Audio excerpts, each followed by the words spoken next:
My mom abandoned me on my birthday to vacation with her new family, so I took back the house she stole. And what happened next no one saw coming. My dad passed away when I was 10. It sucked, obviously. He wasn't just a great dad but also my best friend. After he died, he left the house we lived in to me, along with some savings in a trust fund. My grandparents were in charge of the whole deal since I was a kid at the time. The house was meant to be mine legally when I turned 18, but until then, my mom had full access to it because, she was supposed to take care of me. Except, that didn't exactly go as planned. My mom remarried when I was 12, and things shifted big time. Her new husband, let's call him Steve, not his real name, came with 2 kids of his own. Suddenly, it felt like my mom had started her second life with this new family, and I was just kind of there, like an old piece of furniture they hadn't gotten around to throwing out yet. At first, I tried to make it work. I was 12. What else was I supposed to do? Steve wasn't awful to me or anything, but he wasn't great either. He treated me like a guest in my own house, and his kids, don't even get me started. They weren't horrible, but they were loud, messy, and entitled. They'd take over the living room, leave their stuff everywhere, and straight up ignored me most of the time. By the time I hit high school, I'd figured out how things worked. If I wanted anything done for me, I had to do it myself. My mom was too busy playing supermom to Steve's kids. My room was the only place I felt like I had any control, and even that started to change. Slowly but surely, Steve's kids' stuff started creeping in, old toys, random junk, even boxes of clothes. One time, I came home and found a broken scooter in the corner of my room. When I asked my mom about it, she just shrugged and said, "There's no space in the garage." At this point, I was spending more time with my grandparents than at home. They were the ones who actually cared. They'd make sure I had what I needed, help me with school stuff, and just listened, My grandpa, especially, always had my back. He's the kind of guy who doesn't say much but always knows what to do. Anyway, fast forward to a few weeks before my 18th birthday. My grandparents sat me down to talk about the house. My grandpa was super chill about it, like he always is. He said, "The house is going to be yours soon, legally. You'll have full control over it, and it's up to you what you want to do with it." I nodded along, but in my head, I was like, cool, but nothing's really going to change, right? Man, I had no idea how wrong I was. So, it's the night before my birthday, and I was actually kind of excited. Turning 18 is a big deal. You can vote, you're technically an adult, and in my case, I'd finally own the house. It felt like the start of something new. I'd been imagining a decent birthday, nothing fancy, maybe a family dinner, maybe a cake, maybe some small gifts, just something to mark the day. But no, of course not. I'm sitting on the couch, scrolling on my phone, when my mom strolls in.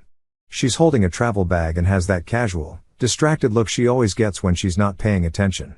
"Oh, by the way," she says, as if she's reminding me to take out the trash, "we're leaving tomorrow for a vacation. Just me, Steve, and the kids. You don't mind staying here alone, right?" I blinked at her. I honestly thought I misheard her at first. "Wait, you're leaving tomorrow? That's my birthday." She barely looked up. "Yeah, I know, but we've had this trip planned for months. You'll be fine. You're old enough to handle yourself. Order some pizza or something." Order some pizza or something. That was her big plan for my 18th birthday. No party, no dinner, no acknowledgement that the day even mattered. I felt this heat rise in my chest, like I wanted to yell, "Are you serious right now?" But I didn't. What would have been the point? So, I just sat there, staring at her while she walked away, completely unfazed. The next morning, I woke up to the sound of suitcases being rolled across the hallway. I got up, still half asleep, and walked into the kitchen. There they were, my mom, Steve, and the kids, all dressed up in their vacation clothes, looking like the picture-perfect family. My mom glanced at me as she poured herself a cup of coffee. "Oh, good, you're up. Don't forget to lock the door when we leave." I leaned against the counter, watching as they laughed and joked, completely ignoring me. "So, you're really just leaving?" I asked. I felt like I was holding back a tidal wave. Steve looked up from his phone and said, "Come on, man, you're 18. You don't need a babysitter. Besides, this trip's been on the calendar for weeks."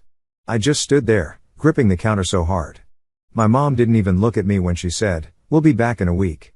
There's food in the fridge." And then they simply left. I stood in the doorway and watched as they piled into the car, laughing and talking like they were headed to Disneyland or something. Nobody looked back. They just drove off, leaving me standing there in my pajamas, feeling like I'd been hit by a truck. I closed the door and locked it, like she told me to, and for a moment, I just stood there in the empty house. The silence was deafening. I spent the morning in a weird haze. I didn't know whether to be angry, sad, or just numb. I opened the fridge to see what food my mom had left for me, and it was pathetic: half a carton of milk, some old takeout, and a box of frozen chicken nuggets. Cool, I thought. Happy freaking birthday to me. Around noon, my phone buzzed. It was a text from my grandma: "Happy birthday, sweetheart. We'll be over soon. Love you." That text hit me like a lifeline. I don't know what I would have done without my grandparents. They showed up about an hour later with a cake, a bunch of balloons, and a gift bag. The second I opened the door, my grandma pulled me into a hug and said, "Happy birthday, my boy." My grandpa followed behind her with a proud smile and a wrapped gift under his arm. They didn't just save my birthday, they saved me. We spent the afternoon in the living room, eating cake and talking. They told me stories about my dad, how proud he'd be of me, and how much he loved me. It was the first time in forever that I felt like I actually mattered to someone. After we had cake, my grandpa handed me an envelope. "This is from the lawyer," he said. "It's official now. The house is yours." I opened it, and there it was, the paperwork that made me the legal owner of the house. My grandpa smiled and said, "This is your home now. You're in charge." For a second, I didn't know how to feel. On one hand, it felt good, like really good, to finally have something that was mine. On the other hand, it made me realize just how messed up things had gotten. This house had been my dad's gift to me, a place where I was supposed to feel safe and loved. Instead, it had turned into Steve's playground, where I was treated like an unwanted guest. My grandma must have noticed the look on my face because she put her hand on my shoulder and said, "You deserve to be happy here. If anyone makes you feel otherwise, remember you have the power to change that." Her words stuck with me, but I didn't know what to do with them just yet. That night, after my grandparents left, I was lying in bed, scrolling through Instagram, when I saw my mom's post.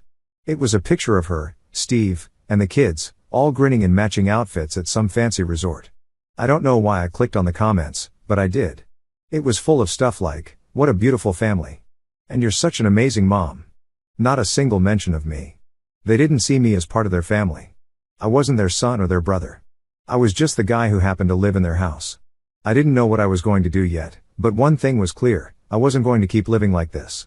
This house was mine, and it was time I started acting like it. The day after my birthday, I woke up with this weird mix of determination and dread, like part of me was ready to take back control of my life in this house, but the other part of me was scared of what that would actually mean. It's not like I'd ever stood up to my mom before, not really. Most of the time, I just kept my mouth shut because it was easier than dealing with the fallout. But after what happened on my birthday, I couldn't keep doing that. I wasn't just some kid who had to put up with their crap anymore. So, I decided to take a hard look at the state of things. Let me tell you, this house was a disaster.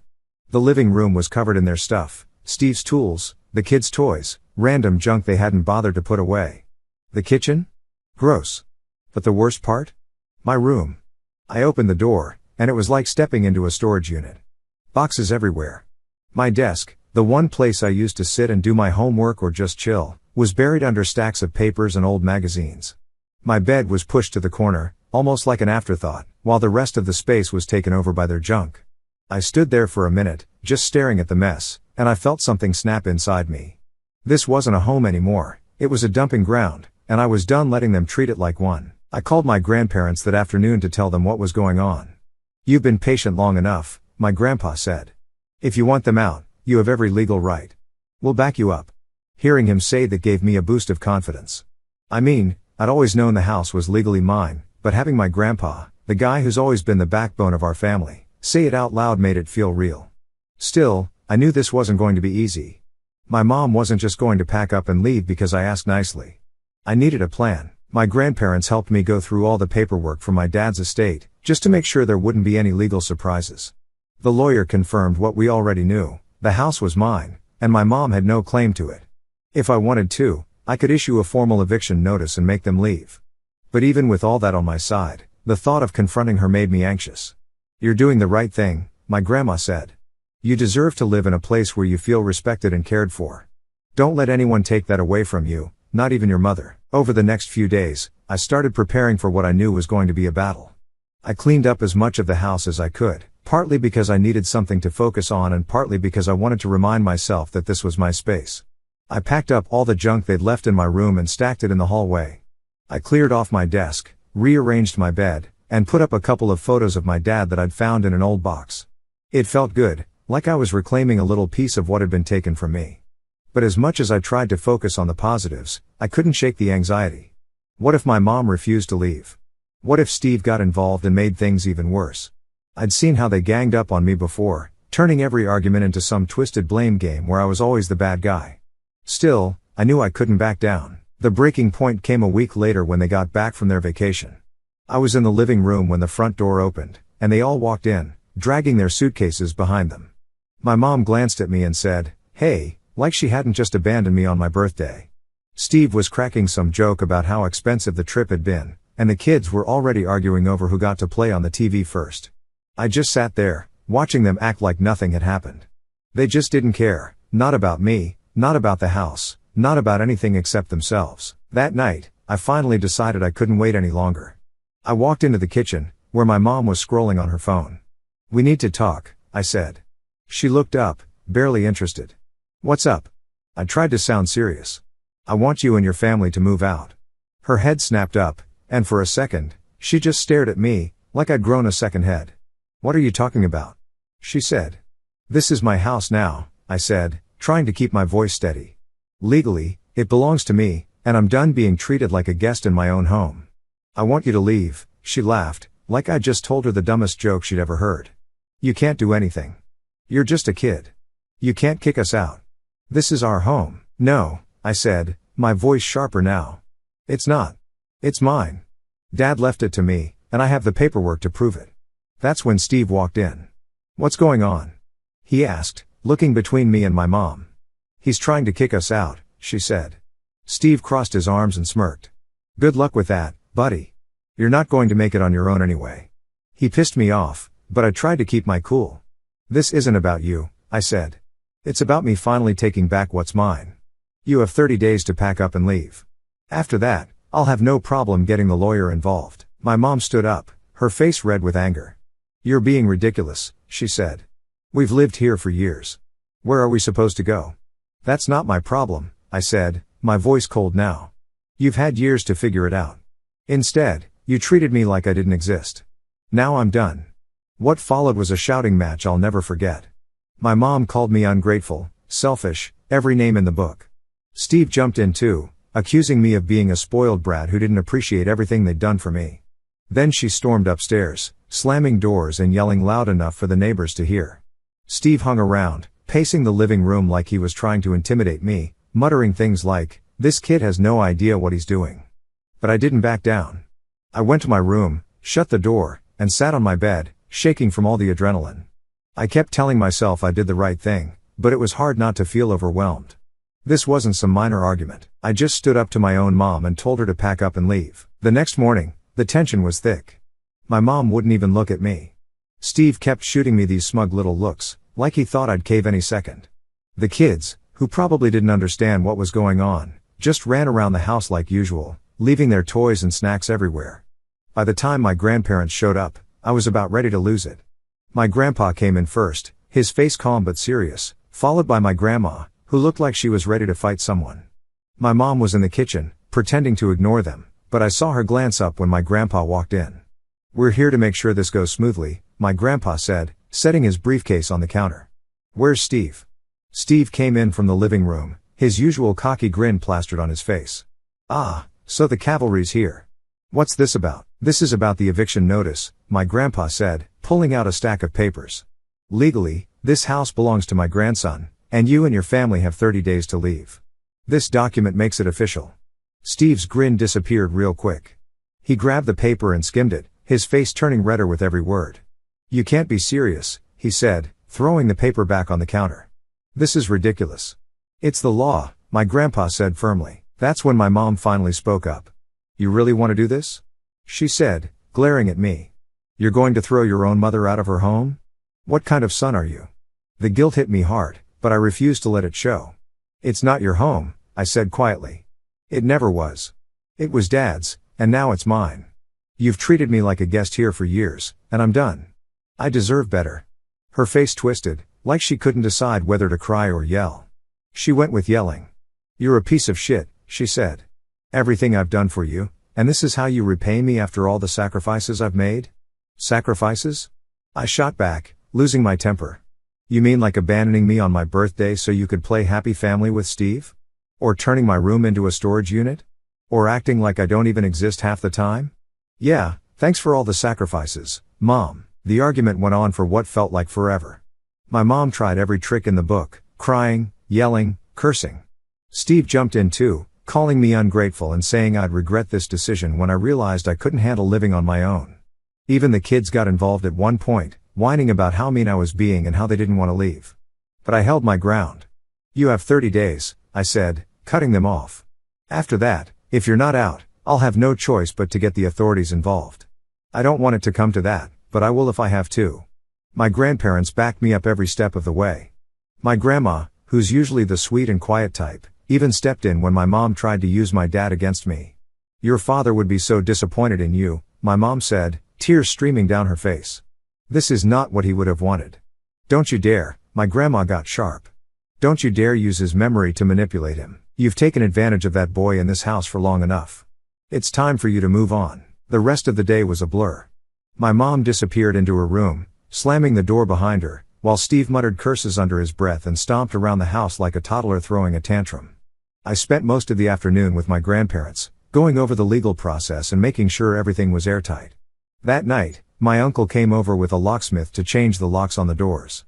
My mom didn't even come out of her room to stop him, but Steve stood in the doorway, watching like he wanted to pick a fight.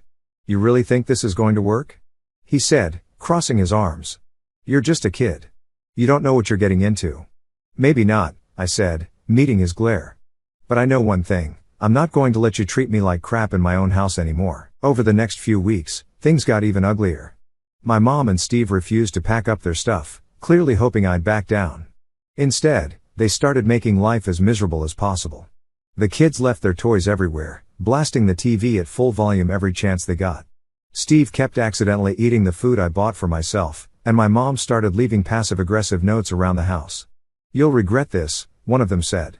Family is all you've got. I wanted to scream. I wanted to punch a wall.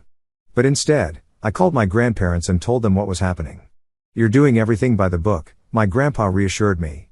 They're just trying to wear you down. Don't let them. By the time the 30-day deadline rolled around, my mom and her family had finally started packing, but it was clear they weren't going quietly. On the last day, my mom gave one final try. I hope you're happy, she said as she loaded the last box into their car. You've torn this family apart. I didn't respond. I just stood there, watching as they drove away, leaving the house, and me, behind. When the door finally shut, I felt a wave of relief like I'd never felt before. It didn't feel real at first. The house, for once, was completely silent. I just stood there for a few minutes, letting it sink in. My grandparents came over not long after they left. My grandma pulled me into a hug the second she walked in.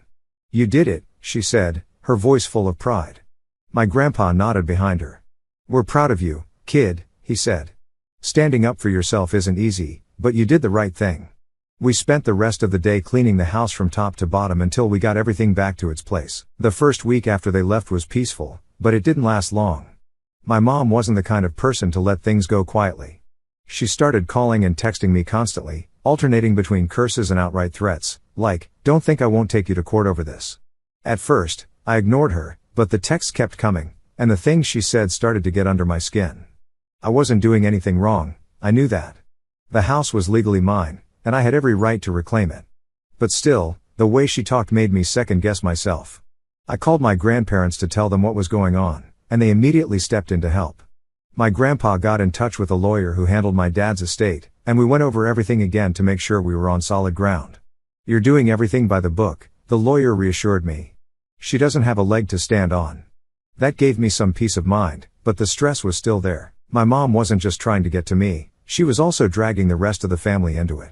She started spreading rumors among my extended relatives, painting me as some heartless, ungrateful son who had thrown his own mother out onto the street. At first, I didn't even know what was happening. I started getting random texts and calls from aunts and cousins I hadn't talked to in years, all of them asking me what was going on. So, I sat down with my grandparents and some of my closer relatives to explain everything. I told them about the neglect, the clutter, the way she abandoned me on my birthday. I even showed them the legal paperwork proving the house was mine. My uncle, who's always been blunt, didn't hold back. "She's been using you in this house for years," he said. "It's about time someone stood up to her." Word started spreading, and eventually, the tide turned. Some relatives still believed my mom's version of events, but the ones who mattered most had my back. My uncle even confronted her at a family gathering, calling her out for the way she treated me. "You abandoned him on his birthday," he said, loud enough for everyone to hear, "and now you're playing the victim? Give me a break." Not long after that, my mom showed up at the house unannounced. She banged on the door like she was trying to break it down. When I opened it, she launched into a full-blown rant. "Let me in," she yelled. "This is my home too. Where are we supposed to go?" I stood there, trying to stay calm. "It's not your home," I said firmly. "It's mine, legally. You've had years to figure out your situation, but instead, you treated this place like a free ride. Now it's time for you to move on." She tried to push past me, but my grandpa, who happened to be visiting that day, stepped in. Her tone shifted from anger to full-on rage, her face contorting like she was about to explode. "Are you freaking serious right now?" she screamed, jabbing her finger toward my grandpa. "This is your fault. You've always hated me, haven't you? You've been waiting for this moment to turn my own son against me, you old bastard." My grandpa, as calm as ever, didn't flinch. "This isn't about me," he said evenly. "This is about you and the choices you've made. You've taken advantage of him in this house for long enough. It's time to move on." But she wasn't done. "Move on? Move on to what, huh? A cardboard box? You think you're so high and mighty with your little speeches, but you're nothing but a bitter old man sticking your nose where it doesn't belong." My grandpa raised an eyebrow but didn't engage. "You've made your bed," he said. "Now you have to lie in it." That only made her more furious. She turned to me next. "You're just like him," she spat, her eyes wild. "A selfish, ungrateful little brat. I hope this all blows up in your face, and when it does, don't come crying to me or to your precious grandpa." She stormed down the driveway, shouting over her shoulder, "And you," she yelled at my grandpa, pointing at him, "you're a miserable old fool who ruined everything. I hope you're happy, you piece of crap." I stood there, my chest tight, watching her leave. It hurt more than I wanted to admit, hearing those words thrown at the one person who had always had my back. But as my grandpa put a reassuring hand on my shoulder, I reminded myself that I wasn't doing anything wrong. In the weeks that followed, things finally started to settle down. My grandparents and I spent more time together, cleaning, redecorating, and turning the house into a place I could truly call home. My uncles and aunts pitched in too, helping with repairs and offering advice on how to manage everything on my own. The house wasn't just a house anymore, it was my sanctuary, a place where I could build my future and honor my dad's memory. Every time I walked through the door, I felt this deep sense of pride and gratitude. Honestly, I feel like I got some scars from all this, and not the kind you can see. I always thought turning 18 meant freedom and starting fresh, but no one ever tells you how complicated and messy it can be. I didn't expect the adult world to suck this much, and I definitely didn't expect to face all this drama just to feel like I had a place to call home. It wasn't easy, like not even close. There were so many moments where I wanted to throw in the towel and let them win, just because it would have been less exhausting. But now that I've come out the other side, I can say reclaiming my home and my life was the best decision I've ever made. It feels different now when I walk through the front door. This place doesn't feel like a battlefield anymore, it feels like mine. I've been doing a lot of thinking about what comes next. For one, I've been working on turning the house into a place I can actually enjoy, and honestly, I think I deserve to celebrate after everything that happened. I want to mark this as the start of something better. I was thinking about throwing a proper birthday party, like the one I should have had in the first place. Nothing too wild, but something fun, maybe invite some friends, cook a nice meal, and finally have a night that's all about good vibes and no drama. What do you guys think? Should I go for it?